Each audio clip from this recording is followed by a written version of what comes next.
You are listening to Digging In Podcast, presented by Rooted Wealth Advisors.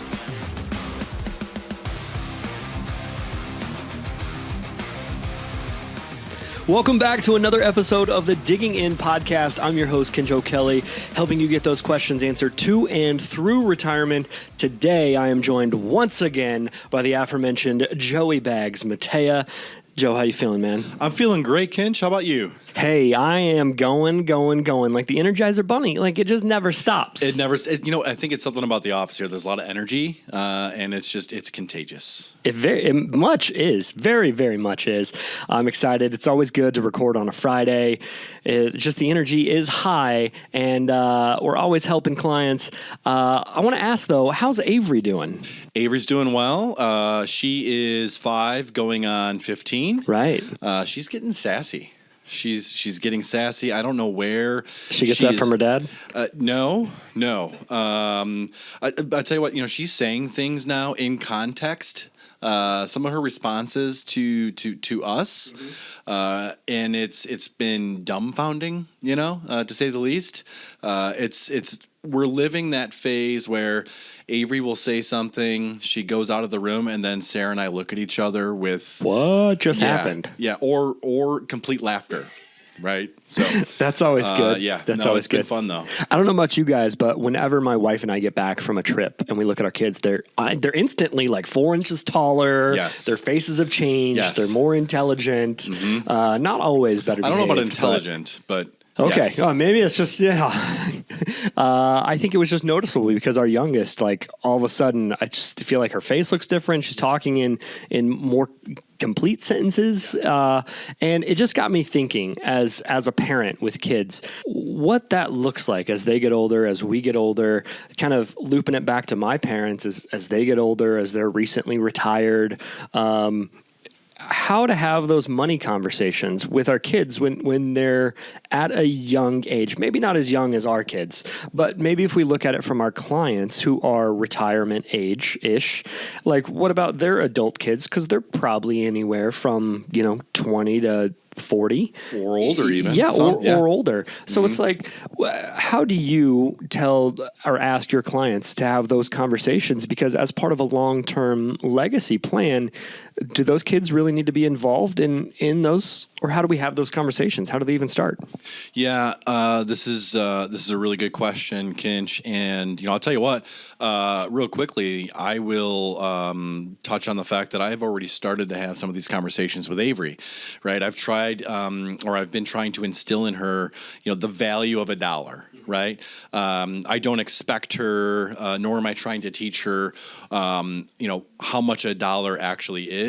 But I am trying to instill in her that, mommy and daddy have to go to work so that, you can have your bed, right? So you can have these things. You like having the heat on in Illinois in the winter? Yes. We just got our gas bill for the last 30 days. Oh, it's insane. Oh, yeah, it was nuts.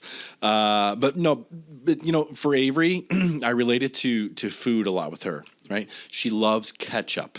Like, that's her thing. Okay. She dips everything in ketchup. I mean, when I say everything, you give her apple slices. Ketchup. Oh, my goodness. String cheese. Okay, more understandable. Yeah, more chips. Understandable. Okay. Everything goes in ketchup. That's a lot. So, but the point that I'm making is, she'll ask for ketchup all the time. And, every morning it's the same routine with us. I promise there's a correlation here. But I'll leave for work, and Avery will say, well, do you have to go to work once today or twice? If I'm going to be home for lunch, I go to work twice that day.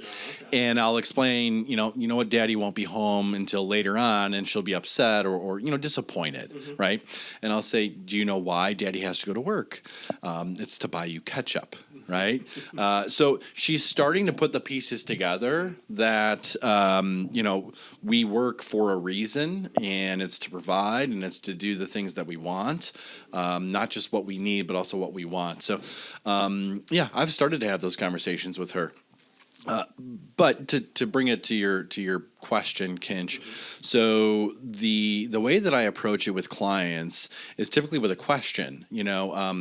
I'll do some data gathering with clients, and start asking some questions about is this money to leave on or to live on, right? Typically, when we're going through, you've got this amount of money in this account, et cetera, and on down the list, and then I'll ask, is this money to live on or to leave on? And whenever I get the question or the response, this is, I want to leave this for my kids.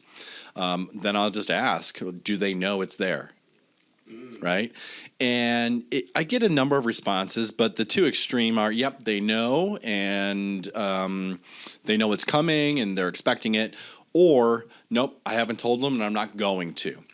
And whatever those reasons are, likely they're justified, but I always pose the challenge that, it's probably worth having the kids over for dinner and letting them know.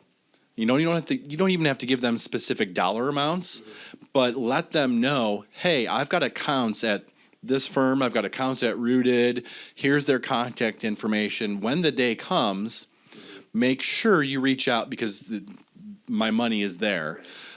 And, you can even take it as far as to explaining to kids, adult specifically, right? What is your intent, right? Are you leaving this for them to go buy the Ferrari? Great. Do you want them to use it for a specific purpose? Make sure you communicate that. And it might even be a situation where you need to legally, right, communicate that in the form of maybe a trust or, at the bare minimum, a will, right? So at a high level, Kinch, that's my response. Yeah, these conversations sometimes are difficult or uncomfortable, but can be, very worthwhile. I think of an extreme story of a circumstance like that. One of our clients, older couple, one of their parents died and they inherited some money. And so he retired. Their kids don't know that he retired over a year ago. Don't know that their dad isn't working. I think it's a bit extreme. I do too. But wow. But it kind of fits their needs. But it's at some point that conversation needs to be had because if they don't know, it could be lost. Yeah, there's a real quick, just as a side note here, Kinch, my wife and I joke with my wife all the time. I tell her if I won the lottery, I'd probably wait a week or two until I told her. I would still go to work, and eventually, I don't know. So, but no, that's interesting. I'm sure that person has their reason, right? Whether or not you and I think it's justified or not, but I think clients might be scared of a prodigal son type situation, right? And so what you said about making sure that your intentions are clear, maybe in some cases even written in a legal document to make sure that it's followed. How do you constantly keep that communication with your spouse about those maybe those long-term wishes? As an advisor, I think it's easier for me to communicate that to my clients because most of the time, it's a husband and a wife or your significant other is joining you right in that visit with me. So they know what each other's wishes are. But there are plenty of clients that I have that I can think of that, come in solo. And I'm not sure that the spouse knows what's going on. And sometimes it's down or simply that the person that's in charge, right, of the finances is in charge and the other one just doesn't want to. They don't want to deal with it. Well, unfortunately, sometimes you got to have a difficult conversation, right? For me, it's always sharing with my wife any moves that I've made with our stuff, where it's at, what it's for, and typically it's 5 minutes, maybe once a quarter, once a year even, and that's it, and that's good. But everybody's different, right? Situations are situational, right? One other note, though, and then we can move on, is that, I think that it's often, far too often, the case where money changes people, right? So when we leave money behind, if we've got multiple, say, siblings, you might think that your kids get along and they're best of friends, but money can change people. Oh, yeah. And we see that, unfortunately, far too often as well. So that's where I say having the conversation, but maybe getting something written down, into a will, a trust is the way to go. And that's something we can help with, I believe. I do believe we can help. Yes, we have those resources. We do it on a weekly basis, right? And we're excited to do that work. I think for some people, maybe the anxiety of the conversation just weighs them down.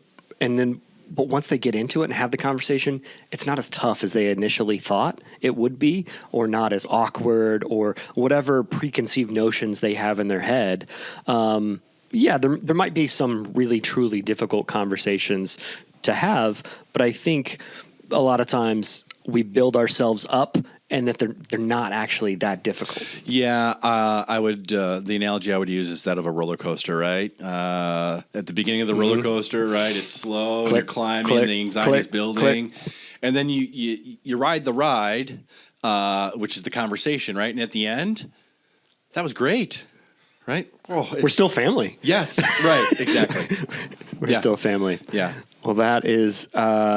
That's awesome. That is like just another service that we provide that people probably don't even know that we can help facilitate some of those conversations. It's something as simple as setting up a review with your financial advisor and just inviting the kids to it. So it might not be around your dinner table. Maybe it's around ours, but we can get the coffee and the Coca-Colas. Coffee's and the on us. And conversations, mediated by us as well. Yeah, so we can help with all that. And I think I know a guy who can also help with that. That would be me. There you go. There you go. All right. Well, if you want assistance in helping talk to your kids, your spouse, anything about those finances, helping with those maybe preconceived difficult conversations, we can certainly help with that. Make sure you call the office, 815-918-4727. Joe would love to guide you through what that looks like. And we'll also get you a copy of Zach's book that Joe helped write a little bit, Your Retirement Lifeblood. I think we can maybe pin this guy down and get his John Hancock inside of it. Come on in and visit. Come visit. There you go. 815-918-4727. That'll do it for us today. Until next time, keep digging in. This was Digging In Podcast, presented by Rooted Wealth Advisors.